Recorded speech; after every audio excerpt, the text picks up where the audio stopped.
successful line of fire campaign. And we're also going to review the presentation that can be used in your organization when you roll out the campaign. And we'll talk about next steps from there. So as I started to talk about a little bit earlier, and Rob mentioned, so we do have injury reduction campaigns that are going on.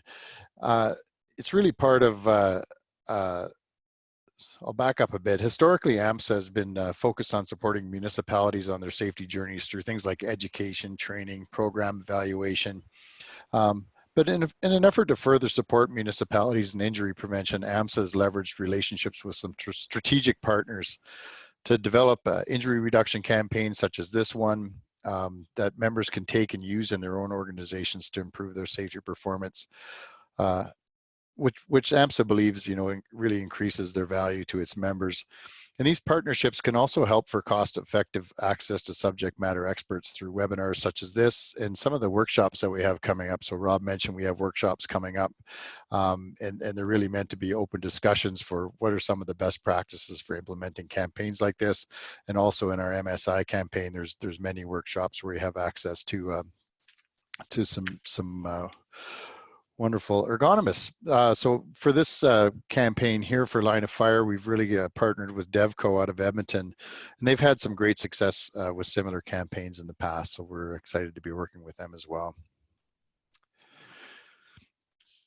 So AMHSA believes that these campaigns are only effective really when they're focused on the challenges that the members are facing. They've done the work to review the data such as incidents reported to WCB, the compliance data that comes from our OH&S officers when they're visiting the municipal work sites, as well as the potentially serious incidents that have been reported by Alberta municipalities since the summer of 2018. So there's a lot of data that was reviewed. When we look at the WCB data alone, there was over 18,000 claims in the years 2017 to 2019 in Alberta municipalities, and out of those claims, you can see line of fire, MSIs, and falls were three of the leading mechanisms of injuries, and that's why we chose to focus in those areas for these campaigns. And again, so that's why today we're speaking about line of fire. So let's first talk about some of the campaign elements. So when we talk about the campaign elements, these are the things that are available to the municipalities to help support having a successful campaign. So there's going to be a slide deck with speakers notes, and that's where we're going to spend the bulk of today. And we're going to be presenting that slide deck as if really you're the end user and you're going to be presenting it to your own folks. So I'll interject here and there, but really I'll be presenting it as if it's presented to the end user. And that's something that will be provided with speakers notes. And then there's a facilitator's guide that helps guide a champion for one of these types of campaigns through how to get leadership buy-in and commitment, and some tips on facilitating presentations and toolbox talks.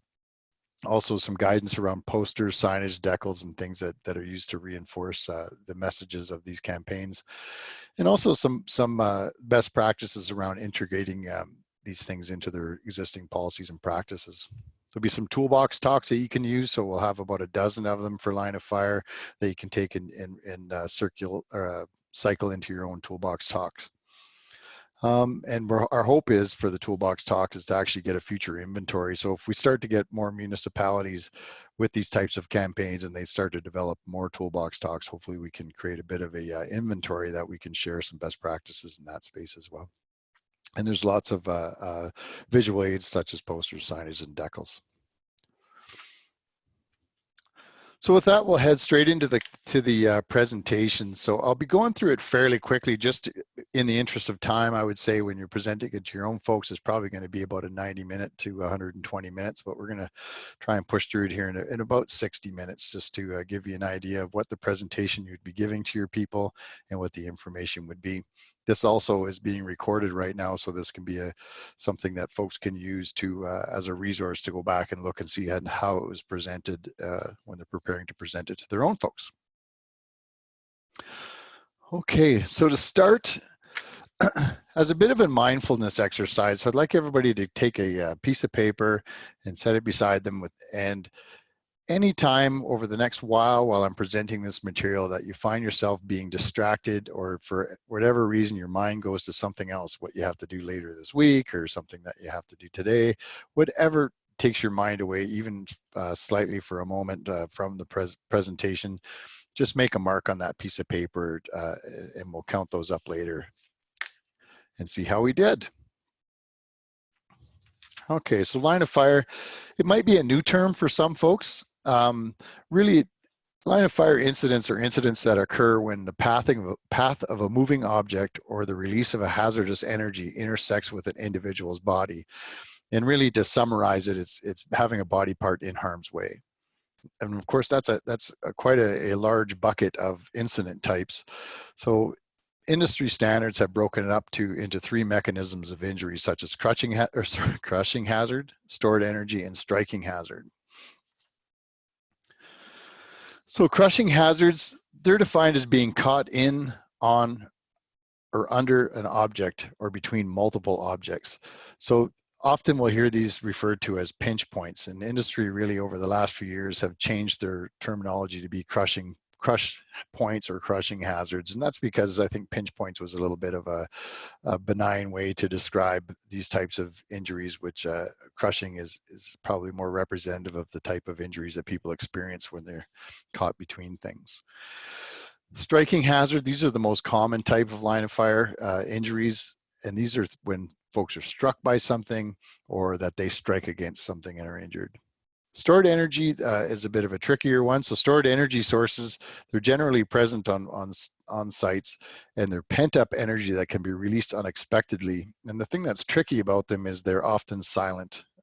They often don't have much of warning properties that that hazard is there. So we'll go through that a little bit more here. So when we look at some of the data for Alberta municipalities, you can see that striking hazards make up about 80% of the line of fire injuries that we've experienced over the last 3 years. And crushing hazards and stored energy hazards make up about they share the other 20%. Probably not surprising to people is that the number one body part injured is hand injuries. You know, we use our hands for the bulk of our work, and they're exposed to a lot of those hazards. So again, it's probably not much of a surprise. But what probably is surprising to people is that 26%, so not too many less than the hand injuries, are head injuries.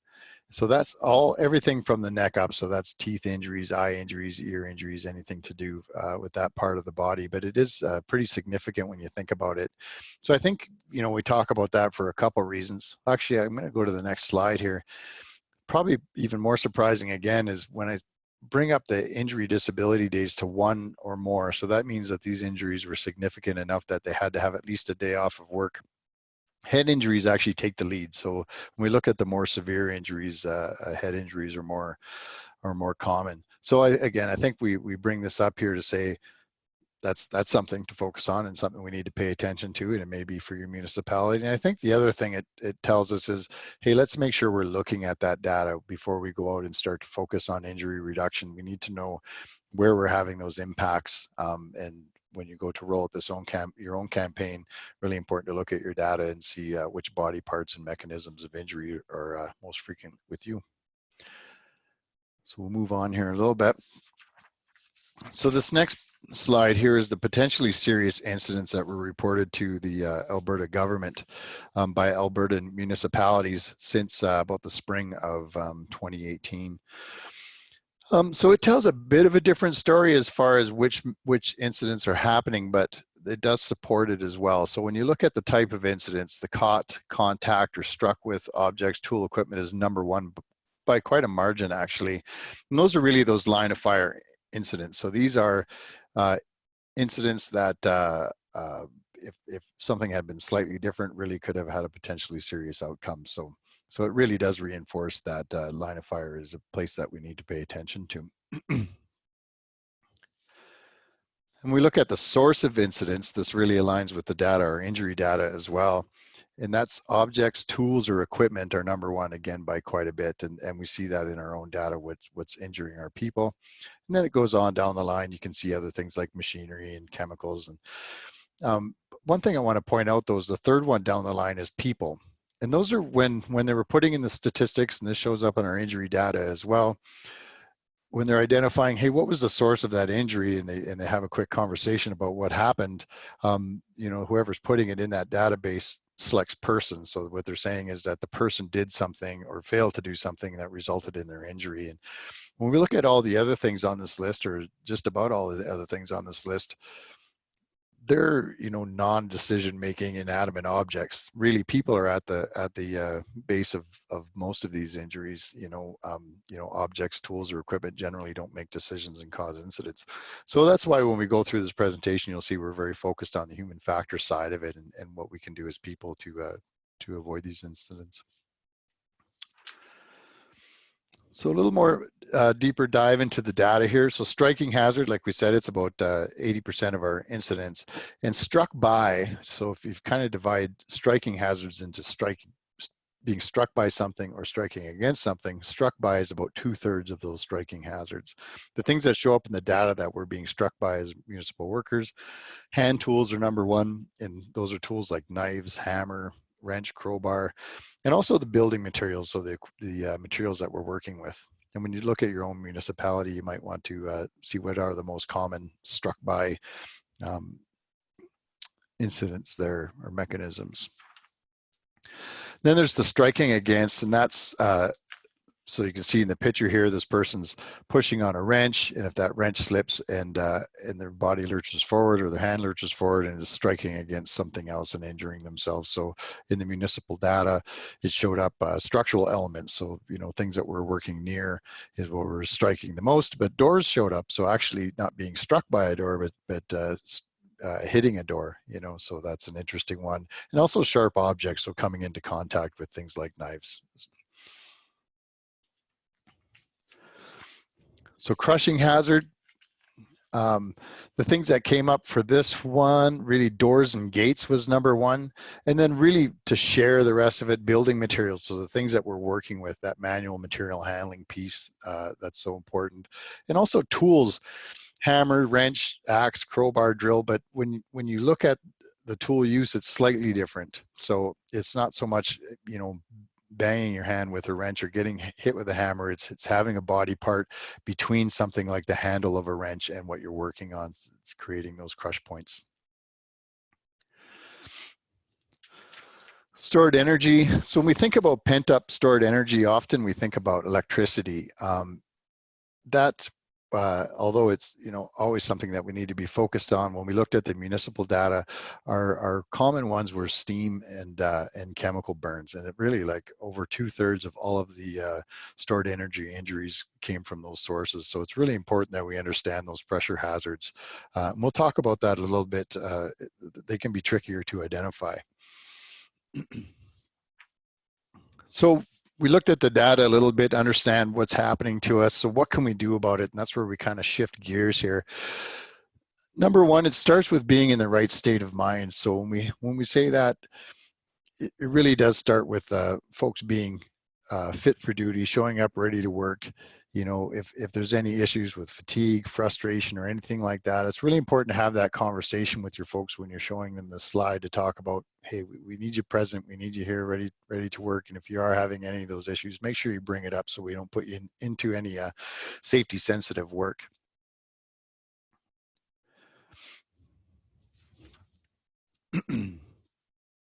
So where it goes from there is the hazard assessment and control process. So we show up for work, we're ready to do our job. And we have to make sure we've identified our hazards and put controls in place. Now this slide here, I've put in what the minimum requirements really are by Alberta legislation. We need to have at least a formal hazard assessment, and that's where you break down the jobs, or maybe it's the types of work that our folks do, and their tasks and the hazards and controls associated with that. And those controls are usually the bigger things like policies and procedures and training and things along that lines. And then we get to the site specific one, and that's really, okay, now we're at the site, we have our policies, we have our training, we're going to do this hazard assessment before we start our work at the site. or when conditions change or when non-routine work is added. So I put this here. It could be even a bit of a placeholder. If you have your own hazard assessment and control process, I would recommend you update this slide to reflect what you do. Or if you don't have things like this in place, it really is a best practice and really important to have safety success in your program. And it's also a legislative requirement. So in some of the materials that we provide outside of this presentation, there's some best practices around that as well that can help you out. So let's talk about situational awareness though. So a lot of the rest of what we're going to talk about is built on we identify the hazards. What are we going to do about it? And but to identify those hazards sometimes is easier said than done. You know, we assume that we're good at hazard recognition. And really the rest of that, what we're talking about is only going to be valuable if we have that strong hazard recognition skills. So let's talk about that a bit. So recently, AMHSA has partnered with Dr. Matthew Hallowell in the University of Colorado, who led some really important studies around our ability to identify hazards. So they observed over 4,800 hours of people performing work in the field. And they also performed some lab experiments with eye tracking technology and things like that, and brain scan technology, you know, to determine what participants looked at, you know, in what order did they assess things, and for how long did they focus on anything.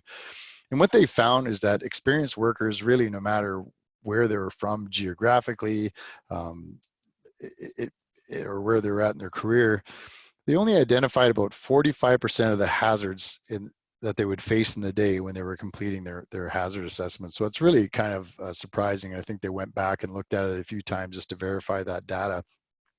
So once they understood that to be a true statement, they tackled kind of the why. Why is that? Why are we only able to identify that? And what they came up with was the energy wheel, or this is part of it. So we know that every injury that they looked at is a result of the unwanted release of and contact with one or more of these energy sources. So when we look at the next slide here. So through their evaluation of that data, they identified these 10 energy sources, and they were able to identify what we're inherently better at observing or identifying. So these numbers indicate the percentage of times that people identified a hazard related to the work in their pre-job planning. So when we look at this one, for example, pressure at 24%, that's 24% of the time when pressure was on that site as a hazard, the people recognized it as part of their pre-job hazard assessment. So it kind of goes on down the line there.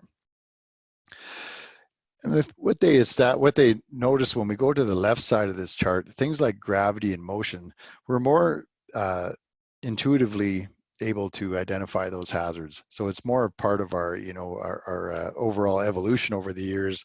We can recognize as humans very easily that gravity, you know, a fall hazard or a trip hazard or something that's raised in the air, these things are hazardous and we need to stay away from. And you can see even from an evolutionary standpoint, motion, things that move around you, you know, it's important for us to recognize. So we're really good at recognizing those things. Mechanical is a bit trickier. When the mechanical things are moving, we recognize them well. If it's something that's under tension and it's stuck, or if it's a machine that's not started and could start, you know, periodically, those types of things, we're not as good as recognizing that, and it goes on down the line. You can see especially things like electrical, pressure, temperature, things that don't have a lot of warning properties around them, and something we're not intuitively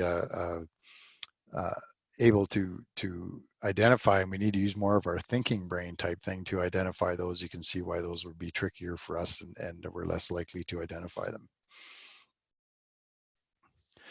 So we'll look at this exercise real quick, and this is something that you can do with your people. So I'm going to put a sentence up here, and when I put that sentence up, just quickly count the number of F's that you can find on there, and then we'll take up what you find.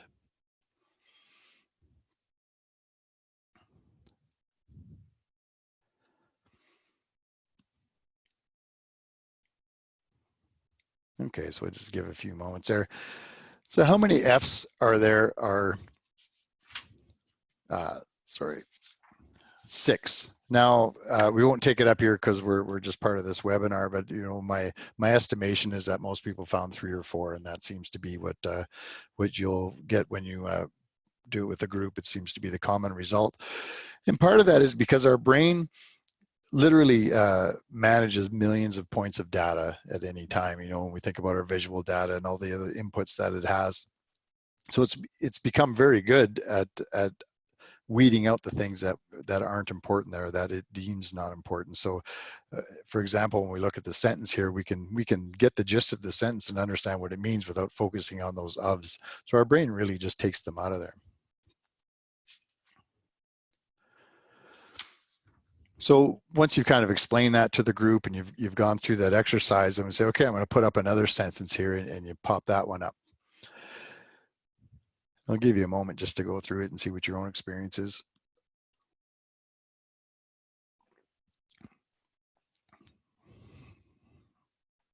Okay, so we'll pop that open. So this one has 9. And what you traditionally find is that people do better. They may still not get all 9, but they're usually kind of 7, you know, those types of numbers.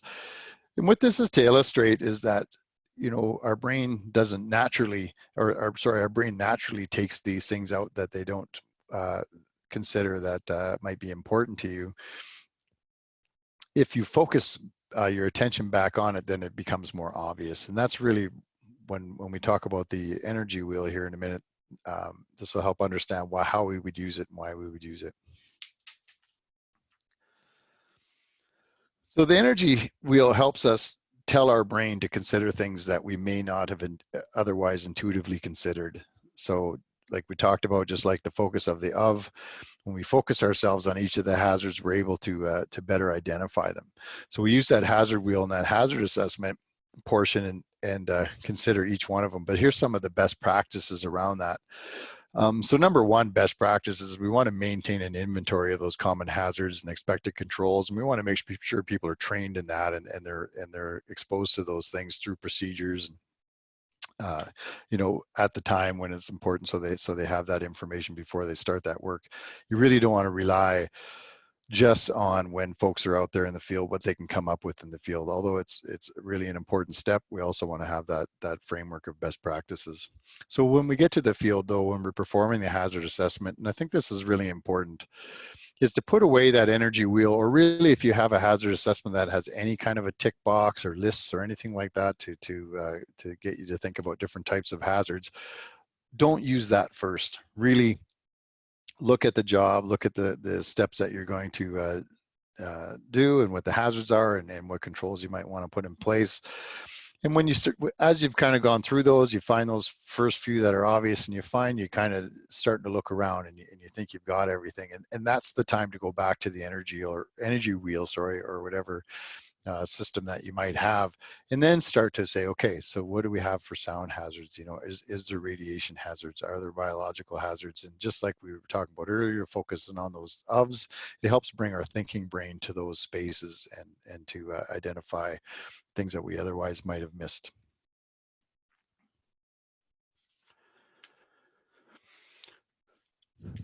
So we've identified, or we're going to get better at identifying hazards. Now the next step is to identify the controls, and this is something that we see all too often, and I'm sure if anybody's kind of been out in the field or looking at hazard assessments, that we get very good at writing versions of be careful. So we'll see be careful or stay alert or be on the ball or be cautious, you know, all kinds of variations of that. And when it's a high hazard thing, often we'll add very to it. So we'll say be very careful or be very alert. But there's challenges with using be careful as a control. So this is when you had a group, this is when you take up that mindfulness exercise poll. So we won't go through what folks had today, but generally you'll find, you know, there won't be anybody that didn't drift off a few times, you know, in the time that it took us to take or talk about this initial information. And you'll find that there's lots of folks that are in that 7 to 9 or 10 or more. I haven't yet had that. I started to keep track but forgot, but I'm going to assume that your larger groups, that's going to show up.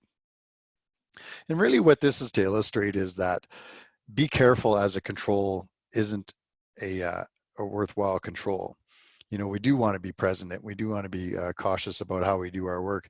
But at the same time, you know, as humans, we're not able to, for any length of time, really, you know, be 100% focused on our tasks.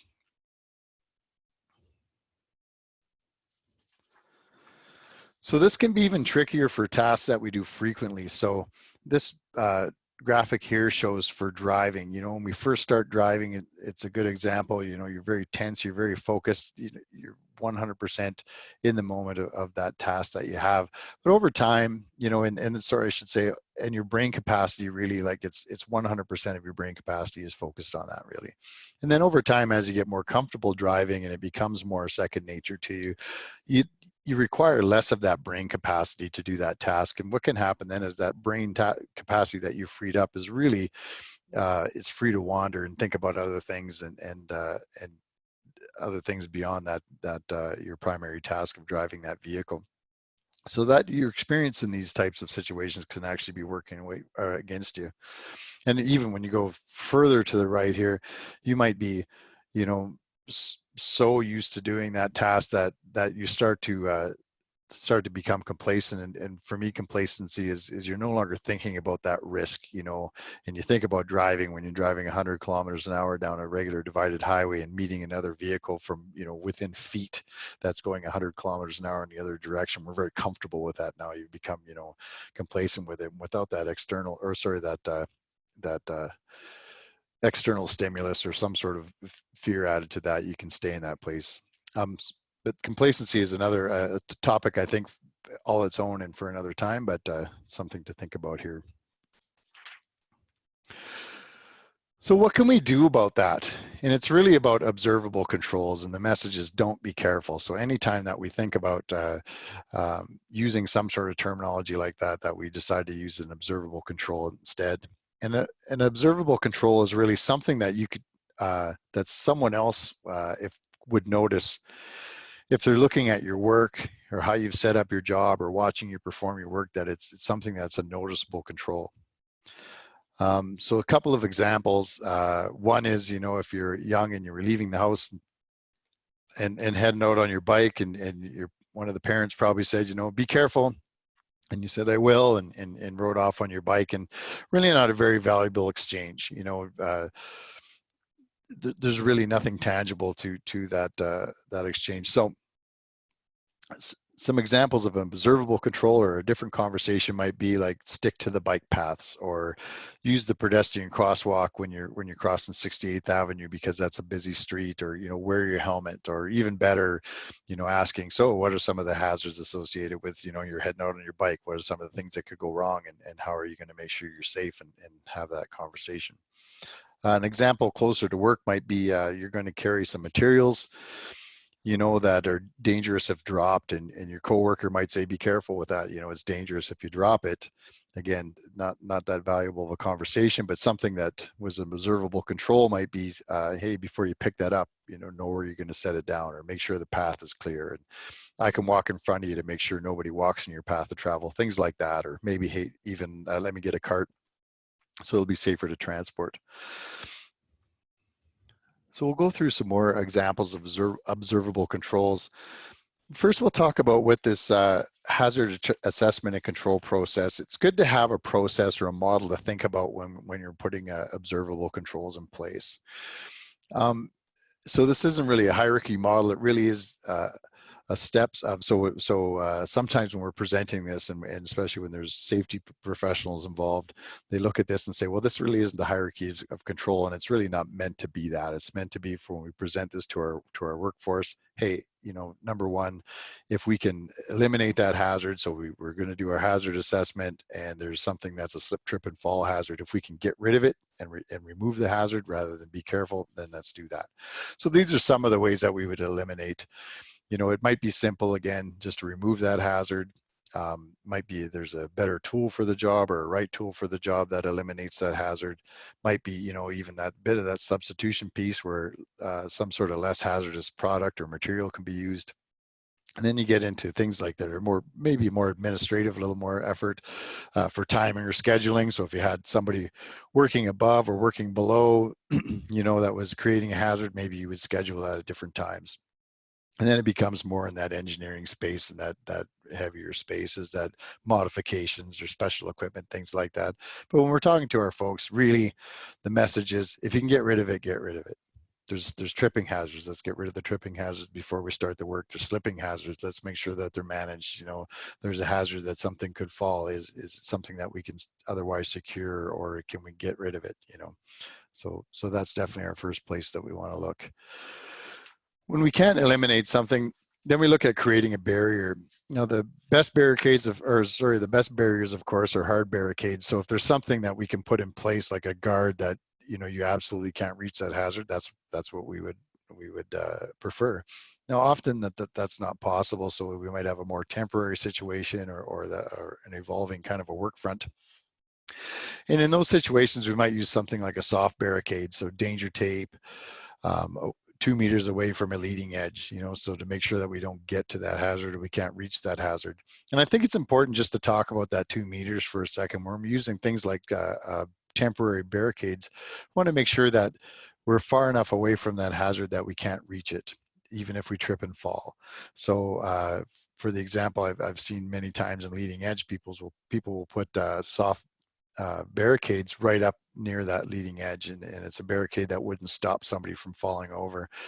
So we want to make sure that it's 2 meters back. So if somebody falls over near it, and they fall through something like that caution tape, they're going to fall on the ground near that leading edge and not into the fall hazard itself. Other barricades are things like kick plates on handrails to make sure that we can't knock things over or knock things to the level below and injure somebody. Or bollards near a doorway. So these are barricades if we have vehicles or equipment in the area, just to make sure that we don't ever have that mix where somebody walks out the door and there's a vehicle or a piece of equipment that's nearby and may contact the worker. And there's some other barriers that are, again, might be a bit administrative, but lockout, tag out, where we put those types of things in place to make sure that the energy can't release the worker or reach the worker, sorry. So this is a great time when you're presenting this to your people to talk about what are some of the other of those types of barricades that you have in your workplace, and how do they use, or what do they use to create those barriers between them and those hazards. So I realize this one's a bit out of order. We're talking about personal protective equipment, and I did that a bit, not to take away from the importance of it. It is really important in our workplaces, and we hear that that it's the last line of defense. It may prevent an injury. So, in the example of eye protection, if there's a projectile or something, it might save the day, or it might reduce the severity of injury. Often happens with hand protection and things like that, that maybe the person still has an injury, but the severity is considerably reduced because of what they were wearing. So we have to make sure it's available. We may have to make sure our personnel are trained in it and are using it. And so I'll just move off of that again. It's an important topic, but I think we want to move on to number 3 here, which is the human factors. Apologize for going through this so fast. It's so much content that we're trying to get out in an hour. And look forward to some discussion in the end or after this, if there's anybody that wants to talk about it further. But human factors, so when we remove that hazard or we've created those barriers, our next layer of defense is really how we perform our work and the habits that we have. One of the key concepts in human factors is putting things in place while you're focused to help protect yourself from moments of inattention later. So one simple example that I use is if I have to bring something the next day, say to work when I'm leaving the house, and I'm thinking about it now, I'll take that thing and I'll go literally lean it against my front door so I can't leave the house the next day without picking it up and having it in my hand. And that's really me now thinking about it, putting something in place for the person later that's probably going to forget. And that's the kind of a simple example. A worksite example might be, we talked about that danger tape around an open hole. There's been a lot of incidents over the years. You don't have to look too far to find where somebody has created some sort of a hole or opening or leading edge, only to fall into it later and be severely injured. And it's not that they didn't know the hole was there. It was that they thought to themselves, I have to pay attention. I have to make sure that I'm careful around this leading edge that I just created. And then later on, you might have some sort of a moment of inattention or distraction, and next thing you know, that they fall in that hole. So it's really about thinking about what that hazard is going to be in the future and protecting that my future self that has those moments of inattention. So let's talk about how we do that. So we need to create some safe work habits, and we're going to have some good examples come up, I think, that you can use with your folks. You know, we hear often practice makes perfect, and Vince Lombardi, the coach, he said perfect practice makes perfect. And what he meant by that is that the habits that you create when you're thinking about it, or the mechanisms and things that you use, and if you practice doing things the right way over time, you're going to become, that's going to become second nature, is doing things the right way. And example I like to use, because I'm terrible at basketball, is I'm probably terrible at basketball because I don't really have the mechanics of it, and I haven't really, you know, been taught how to do it properly. So I could go practice day in and day out every day and practice my basketball. And while I might get slightly better, I'm probably just going to get really good at being bad at basketball. So practice doesn't really make perfect, practice makes permanent. So how we do things when we're thinking about it and what we do over and over, it really becomes how we do things and becomes our second nature. So I think this one is a great example of what we mean by that in health and safety. So when we look at the person on the left, he's cutting the carpet, he's got his left hand in the line of fire, and he's got his knee in the line of fire, or his leg in the line of fire. And if everything goes well and he's focused and that knife blade's nice and sharp and doesn't lose its purchase in what he's working on, everything's going to go fine, and it will, you know, many, many times. But if he ever does have that moment of inattention, or for whatever reason that knife blade slips, it's going to go either into his hand or his leg, and he's going to be injured. So the person on the right, if he's always focused on, whenever I'm using the knife blade, I'm not going to have a body part in the line of fire, I'm always going to cut next to me, not toward me, those types of habits, if there ever is that moment of inattention or something ever goes sideways, the way that he is performing his work is going to ensure that he's not in the line of fire and be hurt. So that's really what we talk about when we're saying develop a habit. When we're thinking about it and when we're spending time learning that job and considering the line of fire hazards and all the hazards really to do with that job, think about, okay, how do I do this job, and make sure that we continue to do that over and over again. So when we talk about in this campaign, that's what we mean about train your brain. So it takes about 3 weeks to develop a habit, or to get rid of a habit that you don't want to have anymore. And I would say it would probably take even longer if it's something that you don't do very frequently. So it can be tricky to do that. But again, it's really about when we're being mindful and when we're thinking about it, thinking about where our body position is, thinking how we're approaching that work, and making sure we're not putting ourselves in harm's way. So if we do have that moment of inattention, or we do start to become more automatic at things that we've trained ourselves to keep outside of that line of fire. So there's some of the things that we want to do is we want to be able to self-trigger to do those things. Now I'm going to go through some examples, and we'll talk some more about that self-triggering. But so hand tools are a good example. Whenever we use a hand tool, we're generally pretty close to the hazard, right? Because that's just, you know, the nature of hand tools. And you can see the picture on the left when that person's pulling on that wrench. If it loses its grip on that bolt, it's going to go straight towards his face, and he's going to be injured. And that actually is a photograph from an incident investigation where that exact incident did happen, and that's a pretty common one. You know, a lot of people get head and face injuries from hand tools for that reason, pulling something toward themselves and it slips. So really, it's again that train your brain and developing that habit, that where will the energy go? Every time I'm going to apply some sort of energy or some sort of force to any type of a tool, consider, if that tool slips, where's that energy going to go? So you can see the person on the left, their body position is, that energy is going to go into their face. The person on the right, you know, that hand tool might still slip, and he might even still hit himself with it, but because of his body positioning, it's going to go into a place where he's a lot less likely to be injured. So, you know, the force would go into his chest maybe, and there would be no injury based on that. So there's a bunch of examples that we came up with here. There's about a dozen of them. I won't go through each one of them in detail. There's some good speakers notes to go along with the presentation. So I encourage folks when they're going to present this to their people, go through that dozen and say, okay, which ones are really relevant to the type of work that we do or that might resonate with our folks. And you might even decide, hey, let's add some things there, and encourage you to do that as well.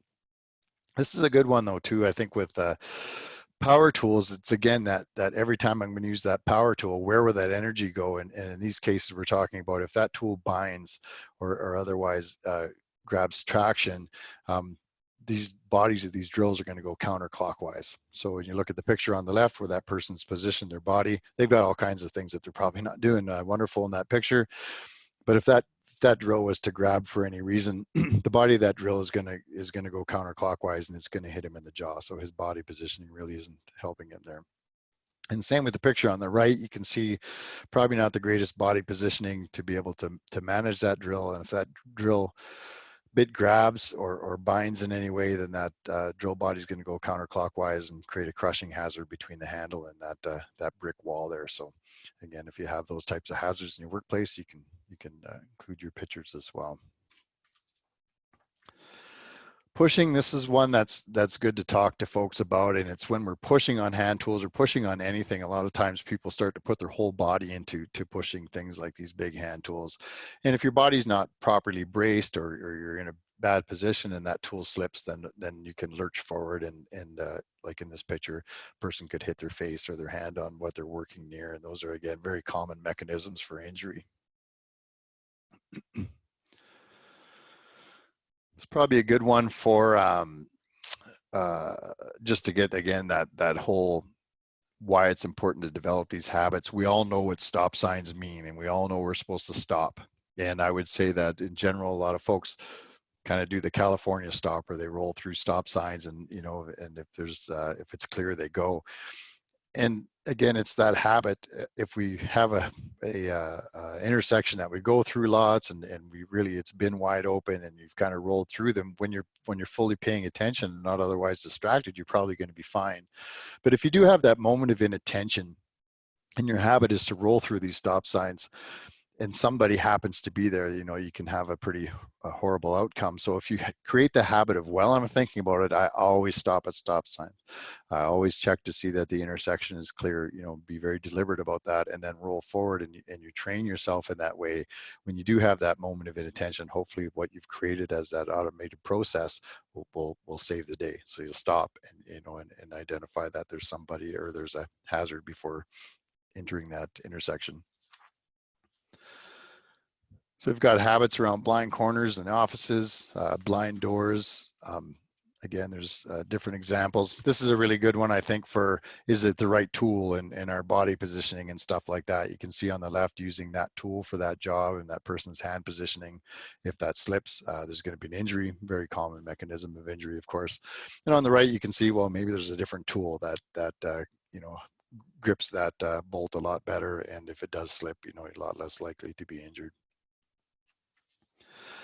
This one I would encourage folks to use. Now, even if you don't use cranes or things like that in your work, it just really tells the story again of that moment of inattention. So this sadly is from an actual incident, and it's from the OSHA website.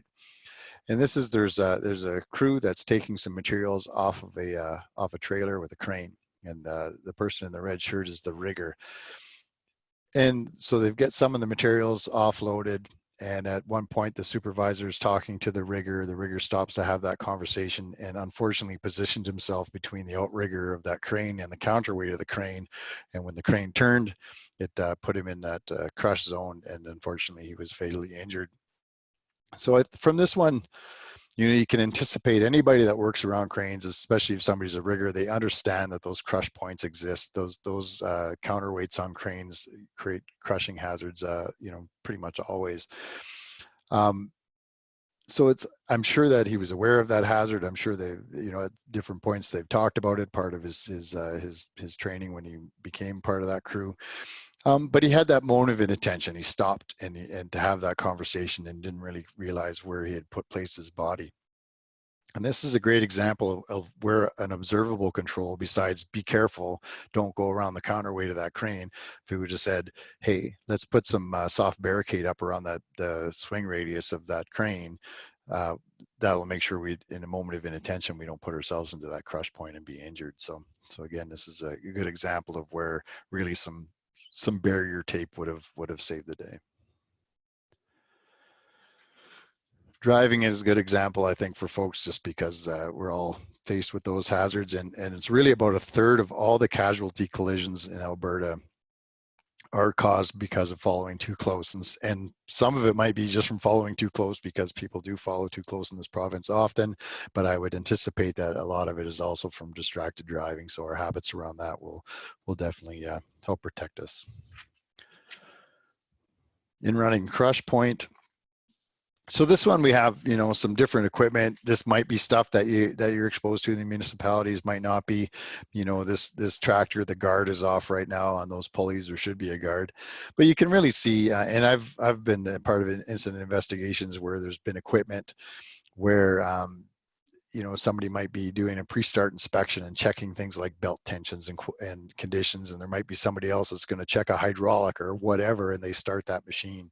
So one of the habits, and of course if you should have some sort of a lockout or isolation program, but if you don't, even to start with, the habit, if you're ever going to work on any kind of machine, that if there's a key or any way to start that machine, that's in your pocket, and nobody's able to start that machine while you're doing the things that you're doing, and just to make sure that we're following all those manufacturers' requirements and how to protect yourself around these pieces of equipment. But those in-running nip points are in a lot of places, or in-running crush points are in a lot of places around this machinery. So good to have machinery there that represents the things that happen in your municipalities, and talk about some of those habits that if you always do, that will protect you in those moments. Manual material handling. So again, this is crush points that we exposed to a lot. This one has vehicle and equipment blind spots. So we use a light vehicle in here because I think we generally all have those. It's not always big equipment. And I think this is a great one that really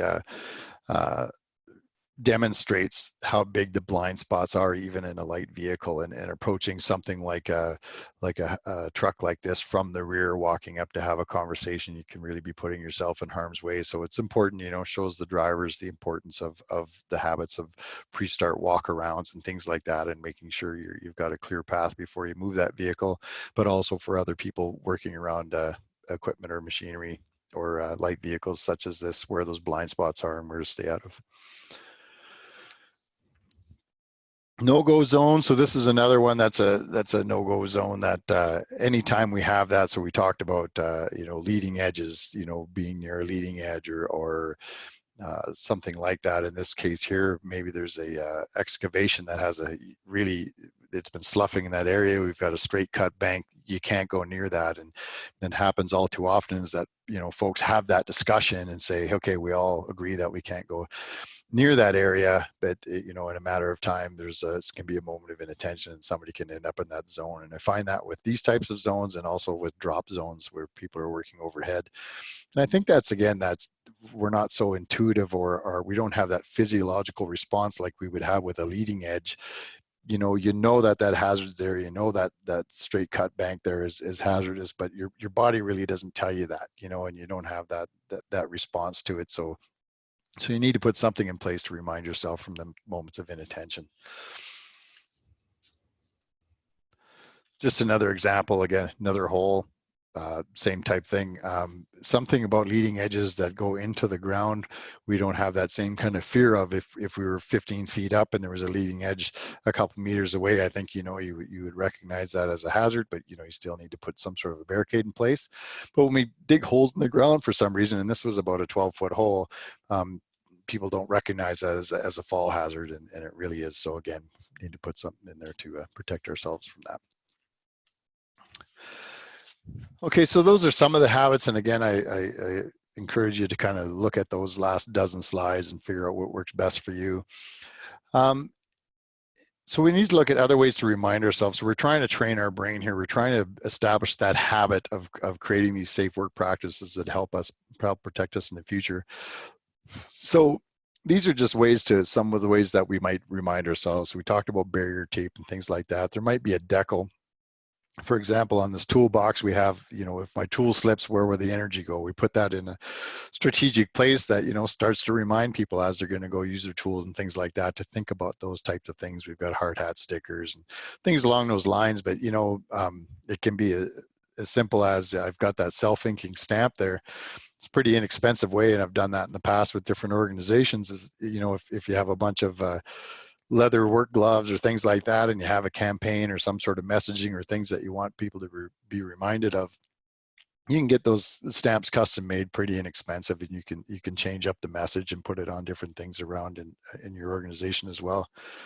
I even had one made one time that said, wear your gloves, and for one project I was working on, and if somebody wasn't wearing their gloves, I stamped the back of their hand. But I recommend that if you do stuff like that, you have a good relationship with the people that you're working with, and it is also important to have fun with some of this stuff and enjoy yourself with it. But it also was effective and added value as well. So some of the other ways to remind ourselves. So we talked about the FLHA. I think that's really important space where when we're doing our pre-job planning and when we're working through what's going to happen in that day, that we have something there to help trigger us to use our thinking brain for some of those hazards that we might not otherwise recognize well. And then the other one is the toolbox talks. So like I said, we'll have a dozen toolbox talks and a template and things like that that you can use. And I think they're important. When we talked about that complacency piece, sometimes they're important to bring back that healthy fear, or bring back that feeling that these hazards, or bring them back to people's attention. And it's also really important to reinforce the things that we're talking about in this presentation. So if we provide this presentation to people, spend a couple hours, we really want to, over a period of time, make sure we're coming back to that stuff, and furthering on that conversation and further embedding it into our culture and how we do our work. Some of the other stuff is signage. So you've got the blind door one here in the middle. Sometimes putting that signage right on that hazard. So when we think about what Dr. Hallowell had in that chart of the things that we might not recognize, things like doors are they might open at any time, and when you're walking towards that door, you might not recognize that hazard inherently just because it's not moving. So when we put signage on things like that, or electrical hazards or pressure hazards, it can be very helpful to draw our attention there at that time. So that can really help bring our focus to and attention. And then of course these other big displays and things like that, they don't have to be monster displays, but if you do have things around the organization to reinforce things like this training and the messaging, and to remind folks, it can be really valuable in that space as well. And so in the guidelines that we provide with this with these slide decks and other materials, it has more information about that can really be useful. And one of the last things I'll say is that we need to be looking out for each other. So it's a great time to have that conversation with your people about, if you see something, say something. A lot of times we can get involved in our work, and just like with the rigger with that crane fatality, you can get yourself into harm's way and not recognize it, or even maybe your work habits are putting yourself in harm's way and you're not recognizing it. And for other folks to say something when they observe that sometimes can be an act of courage. Sometimes it feels that way, that there's some discomfort in approaching somebody and say, hey, did you know you were in the line of fire? So it's a good time to have that conversation with your folks, to really encourage that, and maybe even help give some guidance around how to approach people with care and curiosity, and to have a questioning attitude, and how to best have that intervention, and also to talk about folks that are being intervened. If somebody comes up and has a conversation with them, to be thankful for that, because it's really important for their safety to be open to those types of discussions, and to encourage it. So a summary in the presentation when you're closing it out, line of fire is about having a body part in harm's way, but these injury reduction techniques, really they can be used for other types of hazards as well. So when we talk about how we develop these habits and why we do that, it's really for all types of hazards. It starts with the right frame of mind. We need to be there. You know, we need to be present. We don't need fatigue, frustration, complacency, all those other things that can lead us into to the errors that create injuries. So we have to make sure we're in the right frame of mind when we come to work. Don't be careful. So every time that we think of when we're putting some sort of a action in place, whether it's formalized in some sort of a document or just when we're considering how we're going to approach work and we say, hey, be careful around that, or hey, that's, you know, and they point at something and say, watch yourself around that. That's a great time to self-trigger and say, okay, don't be careful. What's an observable control for that? Hey, let's lean that thing differently so it's not a hazard, or let's put some barrier tape up, or whatever it is to protect ourselves. And really, if we get in the habit of that, it can really help generate some inventory of controls that we'll start to be able to use personally as well. Practice makes permanent.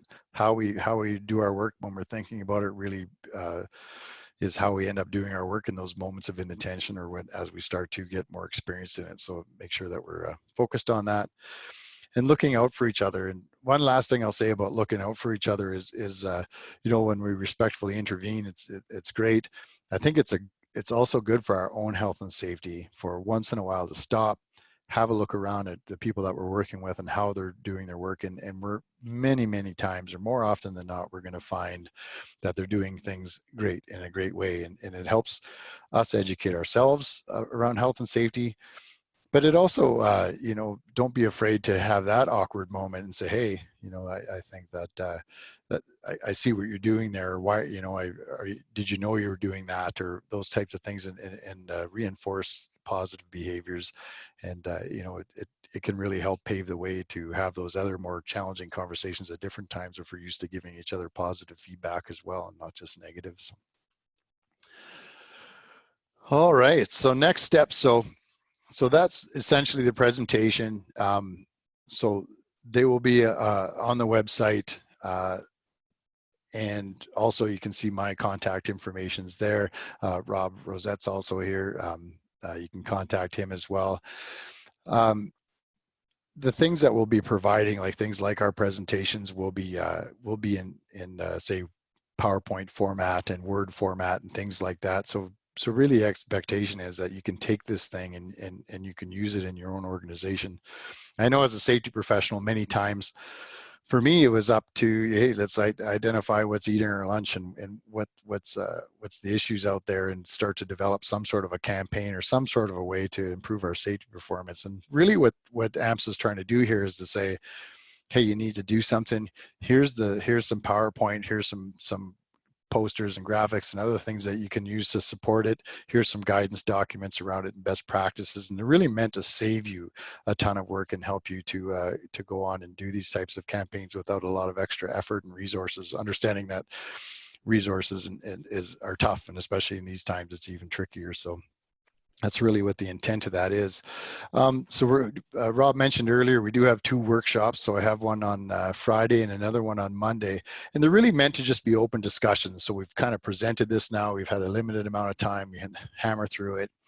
But we've presented this stuff now. We have the other materials. It's to go through that and just be able to have that open dialogue and say, so, you know, what are some of the best practices around that, or just you know, talk a bit about, you know, what makes a successful campaign, and answer any questions anywhere we can and help support any way we can. So we encourage folks to sign up for those workshops.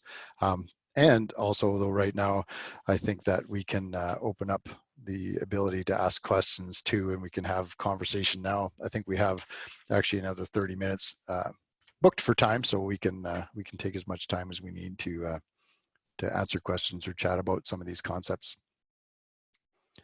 Yeah, so if you want to unmute your mic and ask Mike any questions on today's presentation, or if you have any questions or any suggestions that you want to see for these workshops that's coming up, we'll make sure that it's involved in it.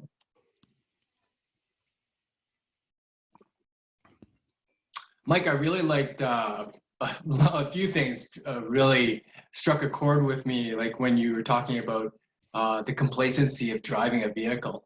Mm-hmm. When you first learn how to drive, or you're teaching your teenage daughter how to drive, your awareness level is heightened. Yeah. And I think you as a musician, I think, right, you Mhm. play a lot of instruments. I Yep. was learning how to play the guitar.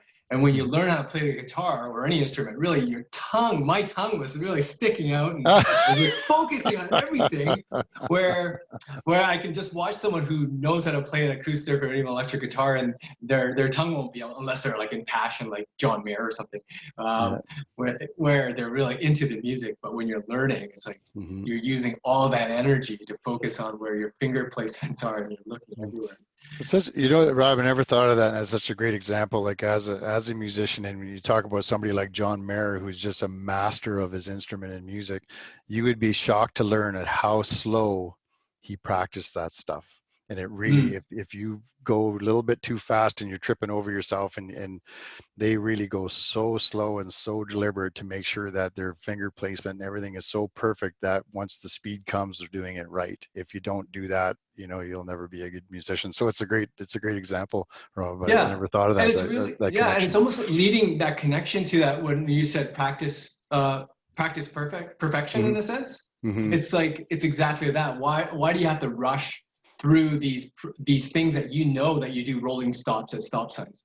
Let's Hmm. practice just doing it and being comfortable Yeah. stopping for 3 seconds or having a complete stop before moving forward.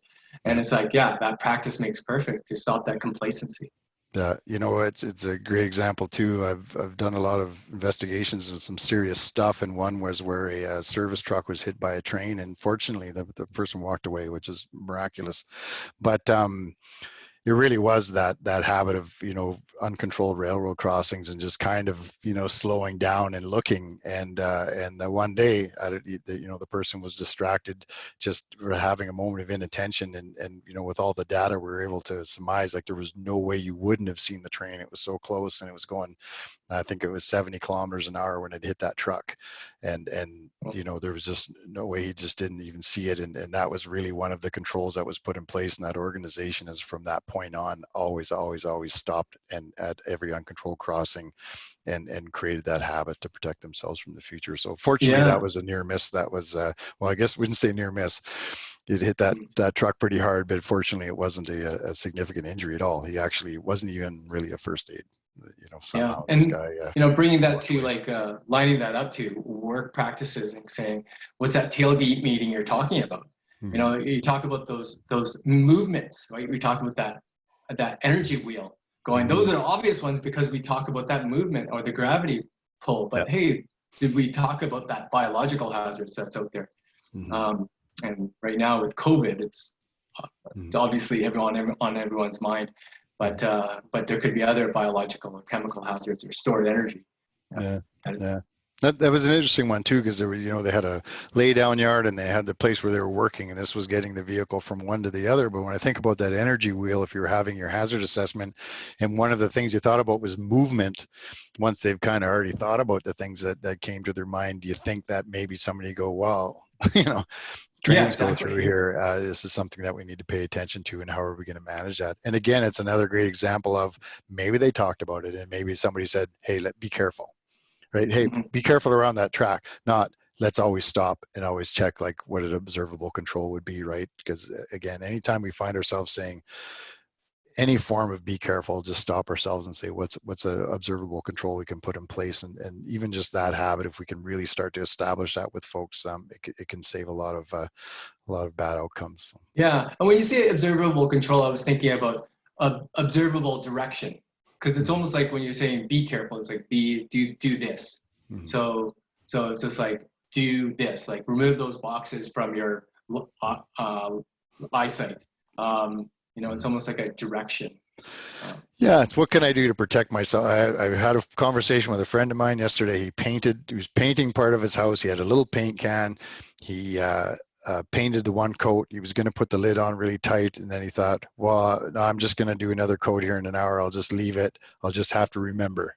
And then what do you think he did? He picked up the paint can an hour or two later and shook it and covered his kitchen in paint. And that was the conversation that we had, was like, whenever you think of yourself, I'm going to have to remember that.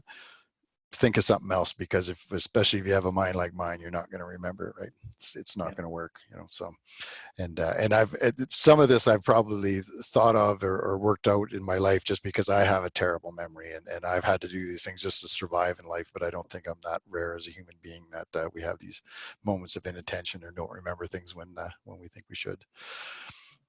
So anybody else in the group? Sorry, we've been chatting it up there, but any questions, comments, anything you'd like to add? Your own experiences?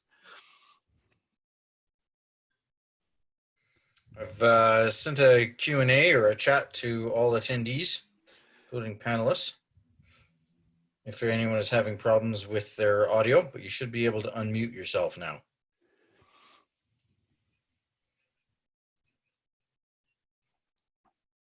Okay, so we'll leave it at that, I guess. So again, my contact information is here on the screen. If you have any questions about it, the materials will be up on the website here before too long. We're just kind of finishing touches on some of it, and you can see on the AMHSA website on the top left-hand corner, there's this injury reduction campaign, and if you go into line of fire safety there, you'll see those materials and other supporting information.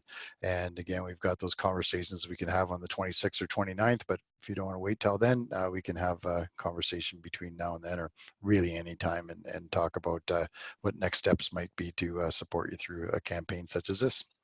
But thank you, everybody. I appreciate there's a ton going on in the world today, so I appreciate that you took some time and spent it with us to talk about line of fire. And even if this isn't the exact right moment to roll this out in your organization, the materials are here and the support's here. And when it is time, we're ready to support you and help you in that space. So thanks, everybody. Thank you, everyone.